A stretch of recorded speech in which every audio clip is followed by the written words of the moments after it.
Bem, olá, meu nome é Matheus, eu sou mestrando pela UEPG, mestrando em História pela Universidade Estadual de Ponta Grossa. Sou professor da Rede Básica de Educação do Estado de Santa Catarina, trabalho e moro aqui na cidade de Papanduva, no Planalto Norte catarinense. E hoje, na verdade, eu trouxe alguns dados da minha pesquisa terminada já, do TCC, que pensa um pouco a relação do conhecimento histórico com o posicionamento político, em especial o posicionamento político em relação ao retorno dos militares, ao retorno do modelo político de governo instalado em 1964 aqui no Brasil. Então vamos lá.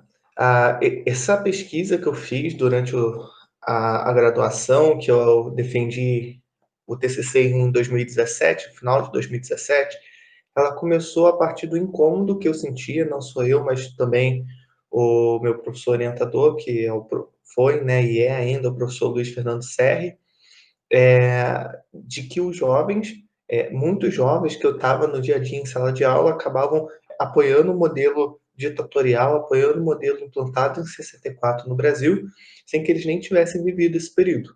Então, por que eles apoiavam? Essa era a questão. Da onde que vinha essa força para eles apoiarem? Então, era mais ou menos isso que eu pretendia refletir. Também tivemos, como eu já falei, né, objetivo relacionar o conhecimento histórico com o posicionamento político. Para isso, nós fizemos questionários com questões fechadas, né, com perguntas fechadas, para que os jovens pudessem responder e aí a gente pudesse tabular e discutir, ou seja, trabalhamos com a metodologia quantitativa. Para calcular e elaborar melhor os dados, nós utilizamos um software chamado SPSS, que é para trabalhar com a questão da estatística descritiva mesmo. É, Nós entrevistamos, né, entrevistamos não, né, nós aplicamos o questionário com jovens com cerca de entre 15 e 16 anos da região dos Campos Gerais, no Paraná. Em especial de duas cidades, a cidade de Castro e a cidade de Ponta Grossa. Então, são esses jovens, né? Se eu não me engano, foram 337 questionários que nós conseguimos, e a partir desses questionários nós fizemos as análises e discussões. O que eu vou apresentar aqui para vocês é uma parte da discussão feita no TCC. Lá no final eu deixei um slide para mostrar, né, os artigos que originaram da pesquisa do TCC. Então, dá para pesquisar o TCC completo, mas principalmente ali aqueles artigos, né, quem tiver interesse. Então, aqui, conhecimento histórico e posicionamento político. Então, aqui são dois gráficos, né, oriundo dos dados, né, pesquisados. O primeiro pergunta qual presidente foi deposto quando os militares chegaram ao poder em 64, e aqui quais foram os presidentes militares. A nossa intenção com essas perguntas era perceber o grau de conhecimento, não que saber o nome fosse fazer toda a diferença, mas para perceber alguns detalhes, né? O que eu queria destacar? Como que foram organizadas essas categorias? Quero focar principalmente na categorias democráticos e intervencionistas. O que a gente percebe é como que a gente organizou. Tinha uma pergunta no questionário. O questionário foi aplicado em 2017 e a pergunta era qual seria a solução política para o Brasil. Então, aqui, os jovens que responderam que a opção política seria eleições gerais já, no caso em 2017, ou a permanência do atual governo até 2018, nós classificamos como democráticos. Aqueles jovens que escolheram como opção implantar uma ditadura, ou uma intervenção militar, ou fechamento do Congresso, esses jovens nós colocamos como intervencionistas. E aí deixamos num conjunto à parte aqueles que responderam por uma revolução comunista, uma revolução anarquista, ou os monarquistas, que colocaram ali que deveria entregar o poder para os herdeiros de Dom Pedro II. O que a gente percebe? No gráfico 1 é possível perceber que, no geral, os estudantes entrevistados erram quem foram os presidentes militares, né? O presidente foi deposto pelos militares. Entretanto, dividido nas categorias, os que mais erraram foram, né, os intervencionistas. Então, a gente percebe aqui que o nível de erro dos intervencionistas é maior do que o dos outros, né? No caso, principalmente maior do que aqui o dos democráticos, maior do que o geral também. No gráfico 2, mais uma vez isso vai acontecer. Aqueles que mais erraram foram novamente os intervencionistas, certo? Então, aqueles que propõem uma solução intervencionista são os que mais erraram essas duas questões, né? Aqui tem uma outra questão da ferramenta ali que é bem interessante, que perguntava sobre o que aconteceu com os torturadores. O que a gente percebe é que todos os grupos, né, todos os grupos apontam que eles foram julgados, né, que eles foram julgados, então que teve um julgamento, né, para os torturadores. Mas o que destaca é que entre os intervencionistas, eles são os únicos diferentes, percebam, que o maior grau, a maior porcentagem não foi que eles foram julgados e absolvidos, como os demais, mas que eles foram julgados e condenados. Então o que a gente pôde perceber com isso? Começamos a pensar essa ideia de que o governo foi tão bom, o governo era tão justo que puniu os torturadores. E a gente vê como que isso é problemático, porque a gente sabe que não houve um julgamento, né? E muito menos condenação a esses torturadores.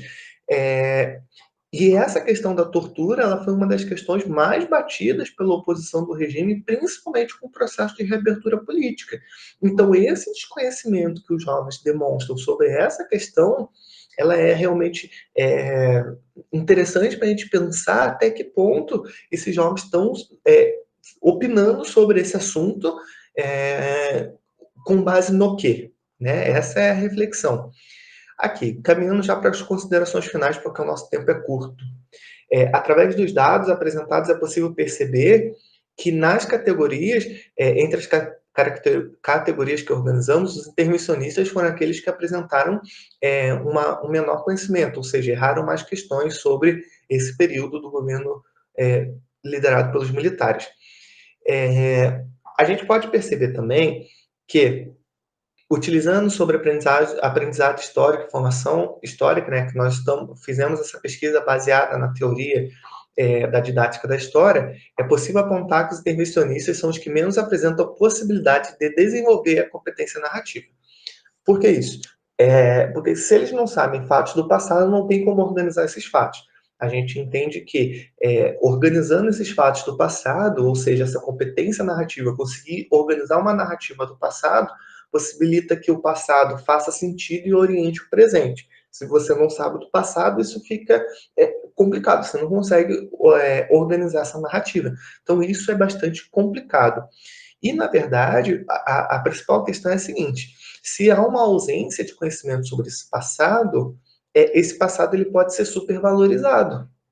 Supervalorizando esse passado, você supervaloriza inclusive o futuro, ou seja, eu supervalorizo o passado. Foi bom o governo implantar de 64. Então se foi bom lá, então a gente implanta de novo e vai ser uma maravilha daqui para frente.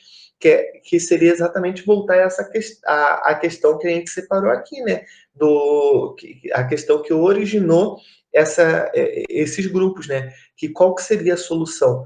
Colocar como solução uma intervenção militar supervalorizar o que foi o passado no sentido de corroborar o discurso de que a ditadura, de alguma maneira, foi boa. E imaginar que isso seria bom para o futuro do Brasil. Então, aqui, ó, sem as informações sobre o passado, tende-se a ter uma expectativa maior do futuro, chamado de consciência utópica, que é o contrário da consciência histórica, interferindo nos posicionamentos do presente. Então, a principal ideia ali é perceber que o passado, o conhecimento do passado, ou a falta dele, interfere no posicionamento político presente, interfere no posicionamento na organização da vida do sujeito. Aqui, como eu tinha falado lá no início, tem os textos, né? Em especial foi desse texto aqui que eu tirei essa apresentação, né? O posicionamento político, conhecimento histórico e pensamento utópico. Esse texto foi publicado na revista Araucária, uma revista hispânica, né? E aqui tem outros textos com alguns outros dados dessa pesquisa, com algumas outras discussões. Para quem tiver interesse, dá uma olhada lá, porque fica bem melhor do que a gente falando aqui e apresentando em tão pouco tempo. tá? Então, espero que tenha ajudado em alguma coisa, contribuído para o debate. E quero também parabenizar, aproveitar para parabenizar essa iniciativa, que é bastante interessante para poder expor, né, os trabalhos dentro do ensino de história e também socializar para que eles tenham realmente uma circulação maior. Então, obrigado, pessoal.